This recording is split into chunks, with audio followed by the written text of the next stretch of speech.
thing we have to fear is in war, fear itself. there is no substitute for victory. Let us never negotiate out of fear. We stand undivided, forever united, fighting hand in hand for the liberty we burn, for glory and honor, for our sons and daughters, ever mindful of the lessons we've learned. Let the torch of freedom burn.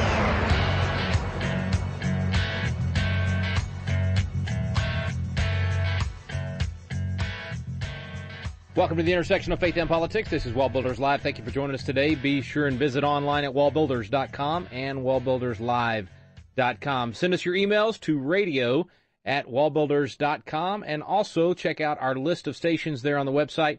When you go to wallbuilderslive.com, just click on Archives for our recent programs. Click on Stations to find out where we're playing in your area. And if we're not close enough to you, then take some of the programs on the website and send them to some of your local stations and encourage them to pick up WallBuilders Live. I'm Rick Green here with David Barton. We're looking at things from both a biblical and a historical point of view, looking at the influence of the culture. And, David, how to have a positive influence. Sometimes entire families have values that have been built strong enough in their family that family has a great impact on the culture. Yeah, it's amazing how many books there were in early America that were published giving founding fathers advice to their children, letters that founding fathers wrote to their kids. And they felt, which is an interesting thing, because think about it. The founding fathers live in the same home with the kids, so it's all there. And yet they went ahead and wrote out advice and gave it to their kids. Why not just tell the kids, save the effort? No, they wrote it out so that there would be a legacy long after the founders were gone. And none of them needed to write this stuff out in general. Now, I will say John Quincy Adams, what he did in writing it out was because he was overseas writing back to his son. I understand that. What Thomas Jefferson did to Peter Carr, essentially a stepson, because he adopted him. He was, after his best friend died, Jefferson kind of took him in and raised Peter Carr as a son.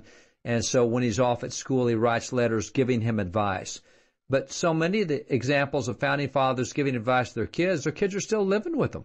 And they still give this advice anyway. And there's so many good examples. And by the way, the advice that John Quincy Adams gives his son on the Bible is an ebook that we have. You can go download that ebook, The Letters of John Quincy Adams to His Son on the Bible and His Teachings. Great advice. And whether you're a kid or whether you have kids or whatever, whether you're single, it's still great advice for you. You know, kind of consider JQA a spiritual father if you want to, and take his advice. Elias Boudinot, he wrote letters giving advice to his daughter, particularly after Thomas Paine came out with the attack on religion in the Age of Reason. John Witherspoon wrote letters to his kids that were published afterwards. William Penn wrote letters to his kids that were published. And so early America was filled with all sorts of written advice from wise parents to kids, and other people in the country said, man, this is good stuff. We want this too. And so they published it, and which leads me back to the book of Proverbs. Because when you have the book of Proverbs, all this wise advice, you got to remember that right up front in Proverbs, in chapter 1, it says, Solomon saying, listen, my son, to your father's instruction. Do not forsake your mother's teaching. There are a garland to grace your head and a chain to adorn your necks. And listen up, kids. Here's some good advice for you. And then he says, now, these Proverbs are for gaining wisdom and instruction. They're for understanding words of insight. They're for receiving instruction in prudent behavior, for doing what's right and just and fair, for giving prudence to those who are simple, knowledge and discretion to the young. Let the wise listen and add to their learning, and let the discerning get guidance. And he goes on saying, this is what this is all about. And so he starts off saying, kids, listen to me. And he says, by the way, even if you're not a kid, you can be wise and learn from this, and you can be prudent and learn from this. And so there's so much good advice out there back in those days that are really worth us looking at and looking into today. And, man, between the Bible and founding fathers, we just got a lot of good examples of what we can do to get advice from wise people who've already gone through some of the trials of life that we're about to face. Instead of trying to just figure it out on our own, trial and error, and having to make all the same mistakes, be foolish not to take that advice, and especially to pick out families that aren't perfect, of course, because there are no perfect families. I mean, we could tear down any family out there and find flaws, but just look for people that have overcome those imperfections to still make a difference, to still have an impact. Yeah, and you know, it's interesting, too, because in our arrogance, it's only in arrogance that you refuse advice. You know, I put my hand on a stove and I burn my hand. So, kids, let me tell you what happens if you put your hand on a stove. Nobody's going to tell me what to do. I'm going to, all right, go burn your own hand on the stove, you know. So it's your arrogance that causes you to reject advice, good advice from other people. And a lot of times you get advice that doesn't really pertain to where you are right then, but if you store that away, then when you step into it, and that's what the Bible says, it says, thy word have I hid in my heart that I might not sin against thee. Well, if I put his word in my heart, I might not need it right then, but something's going to come up later that if I don't have it hidden in me, then I'm going to make the wrong decision. I'm going to sin somehow. And so this advice is something you kind of store up. And I had a friend in Seattle, Wayne Perryman, who's a black pastor up there, and he wrote a book, and talking to Wayne about that book, it was really a cool book. It was called When Our Homes Had Porches. And Wayne was saying, you know, in the black community, there was a time when our homes had porches. And what we would do is sit on our porches. And grandmother would tell us stories and give us advice, and granddad would tell us stories and give us advice, and mom and dad would tell, and we all sat together as a family across the generations, and we shared wise advice. And he talked about the problem we have today is we don't have those porches anymore. We don't sit around as families and share that advice with one another. We don't remember back to things that happened when great-granddad was young, and this is what he told me, and, you know, granddad, he told me this, and we just don't have that input anymore. And so it's kind of rare when you get people writing advice books today based on what they learned from their families. And at the time that so many of the founding fathers wrote their advice, they weren't necessarily famous people. But as time went on, people looked back and said, you know, William Penn really turned out to be famous, and this is great advice he gave his kids. Let's just put it out there for everybody. And, you know, John Witherspoon wasn't always famous, but now he is. And look at the advice he gave his kids. Let's put it out there for them. And you look at all these folks that have published things, it's because they came from families who made a notable difference. And we have one of those families that still is around today, and that's the family of Martin Luther King Jr. I mean, Alveda King is one of our good friends, and we know Alveda, and she grows up there with her uncle Martin Luther King, and you know, she's able to share a lot of advice that they went through, because there's no question that Martin Luther King made a dramatic impact on the culture, and he had some wise advice that helped not only his family but helped people who were involved in the movements back then. And the cool thing in the book too is she's sharing the advice from MLK's dad and her grandfather. Her dad was AD, and their grandfather is a pastor, and the advice that really permeated throughout their family that applies to all of our families. And we really enjoyed reading the book. I mean, there were some really good golden nuggets in there, and we got to visit with her in Atlanta, and she was part of one of the TV shows we were doing, and she just, man, I'm telling you, it was just like a fountain of incredible advice, but also biblical. I mean, it was just so clear how much she loved the Lord and wanted people to not have to deal with the pain of bad consequences and to enjoy the joy of making good decisions. And that's why she wants to share all this. And as you said, you and your family went through it and had really good stuff in it. And so it's going to be fun to hear from Alveda on the advice that she learned from her family, her father, and her uncle, etc. It'll be fun. The book is called King Rules, 10 Truths for You, Your Family, and Our Nation to Prosper. Live the dream of AD King, Daddy King, and MLK. Alveda King with us when we return right here on WallBuilders Live.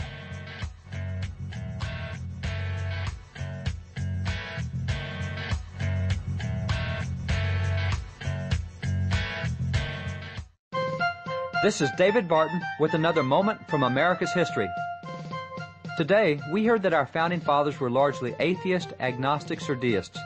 The writings of founding father Richard Henry Lee strongly refute that assertion. Richard Henry Lee was a signer of the Declaration of Independence, and he is specifically the man who made the motion in Congress that America separate from Great Britain. Following his death, his papers and correspondence, including numerous original handwritten letters from other prominent founding fathers, were passed on to his grandson. After having studied those letters, this was how the grandson described our founding fathers. He declared, The wise and great men of those days were not ashamed publicly to confess the name of our blessed Lord and Savior, Jesus Christ. In behalf of the people, as their representatives and rulers, they acknowledged the sublime doctrine of His mediation. For more information on God's hand in American history, contact WallBuilders at 1-800-8-REBUILD. Let the torch of freedom burn.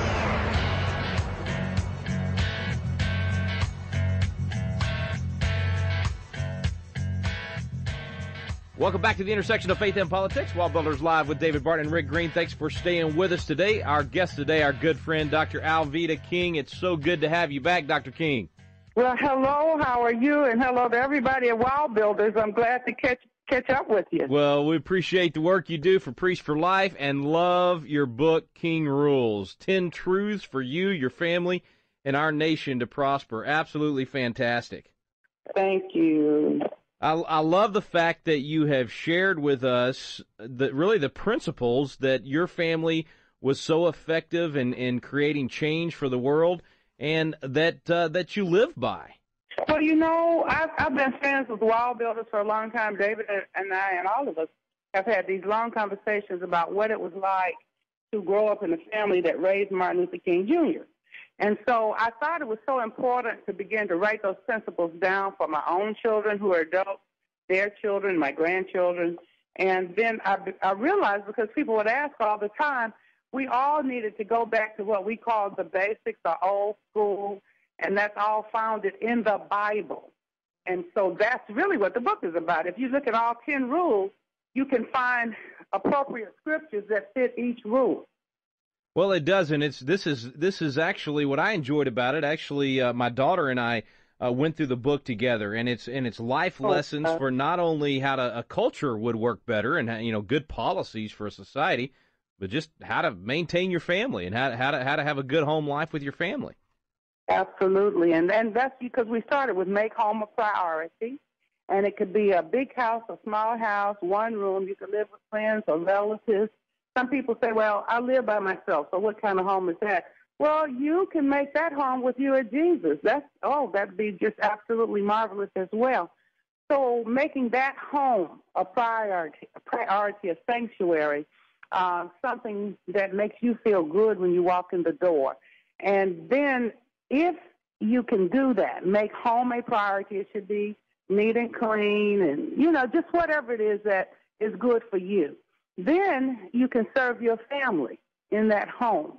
And then there again, I say, okay, if you're just by yourself, you, of course, with the Lord, you can expand your own territory and bring other people into your environments and your settings.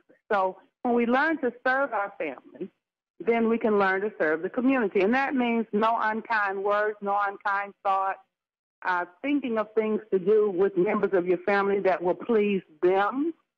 And, of course, if you please others, then they will please back. That's the way that's supposed to work.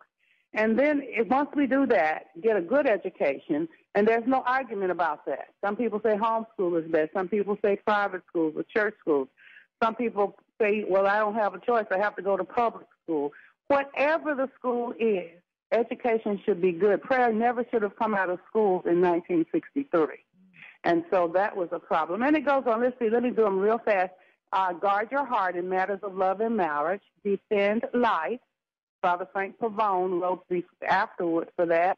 And then we've got care for the needy, fight for justice, work for peace, build a beloved community, and find your joy. And I put tweets in. How old is your daughter? Does she like to tweet? She's 14, and we all enjoyed the tweets from Uncle ML. That was great. Okay. Dr. Alveda King is our guest today here on WallBuilders Live. Stay with us. Back in a moment.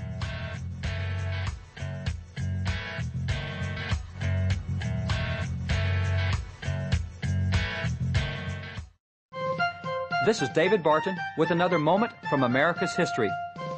Crime is one of America's most serious problems today. Its effects reach not only the direct victims of its violence, but even those who have not been attacked. The concern for crime has not been limited to this century, however. Our founding fathers were also concerned about it. Yet the effects of crime unquestionably were much less in their generation. So what was their deterrent to crime? signer of the Constitution, James McHenry, answered that question. He explained, "The Holy Scriptures can alone secure to society order and peace. In vain, without the Bible, we increase penal laws and draw protections around our institutions. Bibles are strong defenses. Where they abound, men cannot pursue wicked courses." Founding Father James McHenry believed that widely teaching the Bible was the best means to deter crime. For more information on God's hand in American history, contact WallBuilders at 1-800-8REBUILD. Let the torch of freedom burn.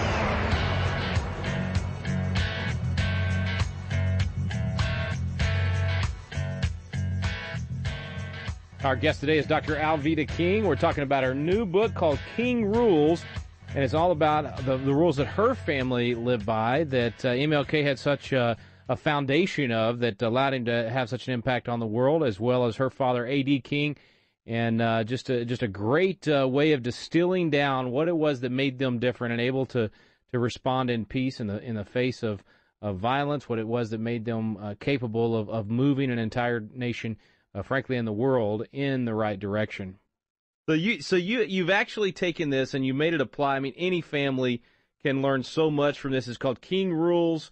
The website, actually, where you can go get it, kingrulesbook.com. You've got great pictures in there of you with your dad and Uncle ML and all the history that's there. It's just really exciting to be able to share that with so many families and get them to apply it. I love how all throughout there, even when you talk about fighting for justice, and we had a chance, our family had a chance to visit with you actually in the church there where you guys all grew up, and for that Chasing American Legends episode. And it was so neat to hear from you what made things different for your family and why you were able to respond in peace when others respond with violence.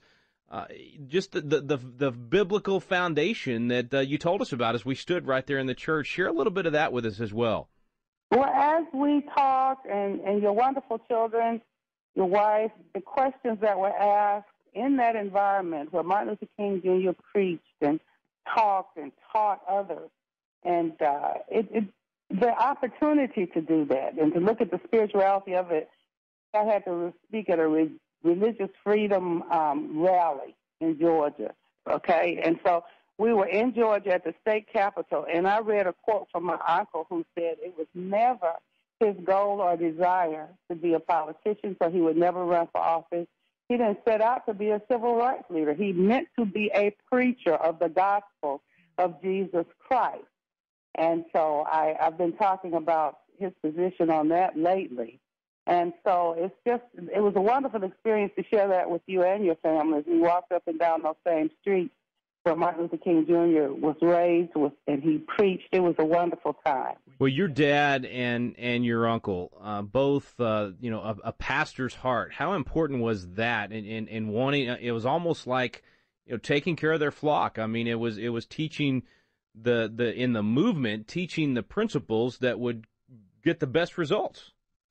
Well, this is one of the quotes I've been sharing lately, and this is Martin Luther King Jr.'s words, Uncle ML's words. Before I was a civil rights leader, I was a preacher of the gospel. This was my first calling, and it still remains my greatest commitment. Actually, all that I do in civil rights, I do because I consider it to be a part of my ministry. See, so they were preachers, and that's who they were while they lived here on earth. They live in heaven now. So Daddy, Uncle ML, Granddaddy, Big Mama, the crowd on the other side is growing, that crowd of heavenly witnesses. That's beautiful. All right, King Rules is the name of the book. You can get it at kingrulesbook.com. Dr. Alveda King, thank you so much for sharing your story with us and sharing it in the book. We want to get it in as many hands as we possibly can. Say hello to your family for me. Thank you. We'll do it. Thank you so much for coming on. Back in a moment with David Barton.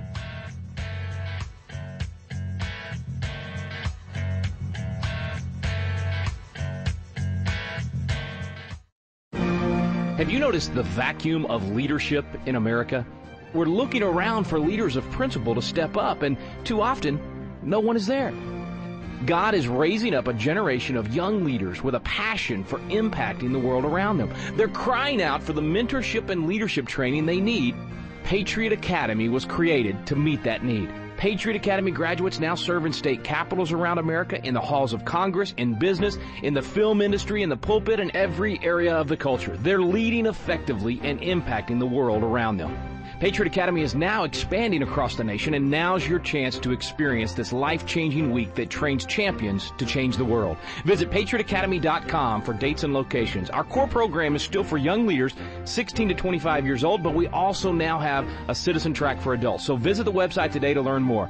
Help us fill the void of leadership in America. Join us in training champions to change the world at patriotacademy.com.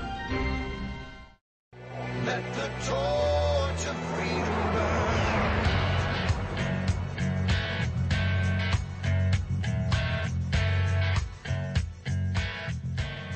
Welcome back. Thanks for staying with us here on WallBuilders Live. Thanks to Dr. Alveda King for sharing some time with us today and for sharing her thoughts in the book King Rules. Check it out, King Rules, 10 Truths for You, Your Family, and Our Nation to Prosper. For more information, visit wallbuilderslive.com. We'll have a link today where you can find out more. David, fun stuff. Back here with David Barton now. Always exciting to get to visit with anybody that's kind of, saw history firsthand, such iconic moments in our history, but yet so humble and just fun to visit with. Well, she was talking about the 10 rules, and that reminded me of something that we sent out in February in Black History Month.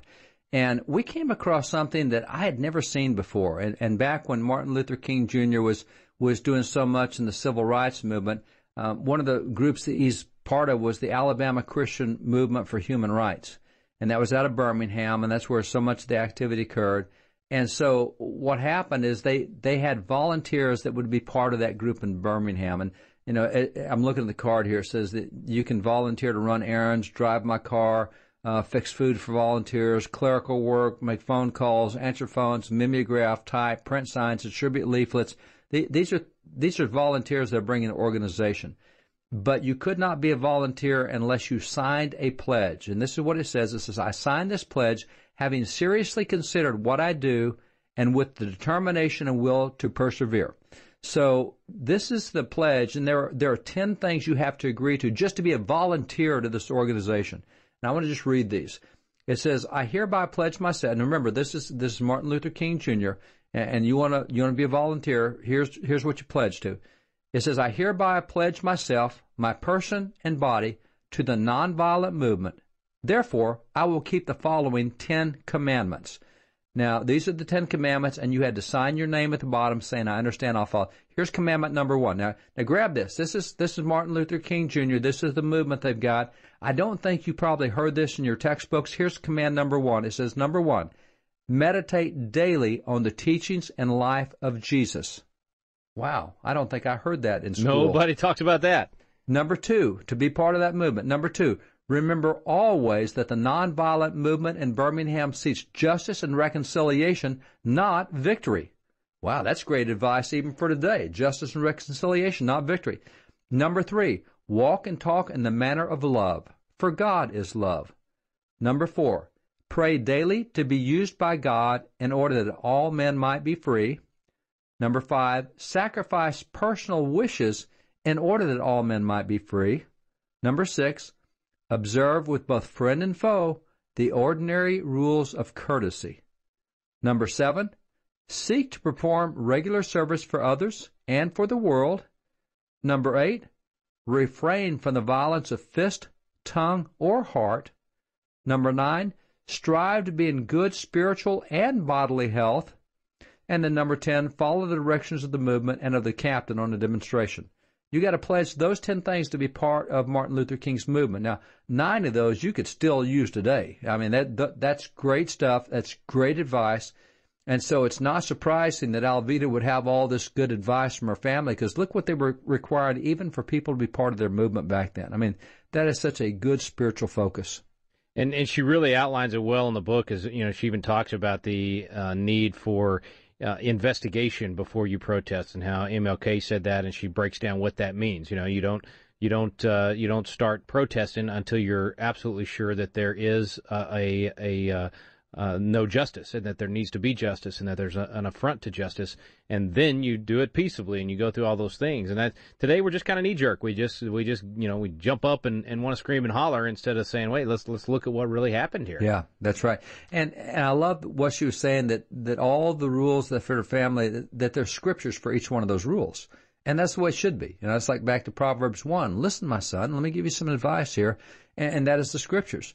And I was even thinking of George Washington. You know, George Washington had 109 rules of civility. And in the Founder's Bible, we go through and show how many of those rules of civility were just nothing more than scriptures. I mean, what he was doing was taking scriptures and putting them in modern vernacular language, just as Martin Luther King did with those 10 commandments he gave, and just as Alveda has done with the 10 rules that she's given. And she said each one of them fits a scripture. And that's the way it should be, because that's the advice that works, and that's the advice that lasts as well. Well, Alveda King is a great example for lots of folks out there to be able to get this book and share it with their family. Again, it's called King Rules, the 10 Truths for you, your family, and our nation to prosper. And David, I was talking a little bit in the interview about this, but just the fact that it's about how to apply these things in your family, but she stretches it beyond that to say how this is going to impact the community and the country as well. And as much as you and I talk about how to change the culture and how to get America back on track, it really does begin at home. It begins with the basic values we're teaching our kids and we're living by if we want to see the whole nation change. But it also not only begins at home, it begins at home with the understanding that what you do at home can affect your community and can affect the nation. That's right. And so that affects the way you teach what you do at home, as you teach beyond just the four walls of the home. And that's what they've done, and look at the impact they've had on the country as a result. Man, that's a great point. King Rules, the name of the book. Thanks for Alveda King coming on today. Thank you for listening. You've been listening to WallBuilders Live. We stand under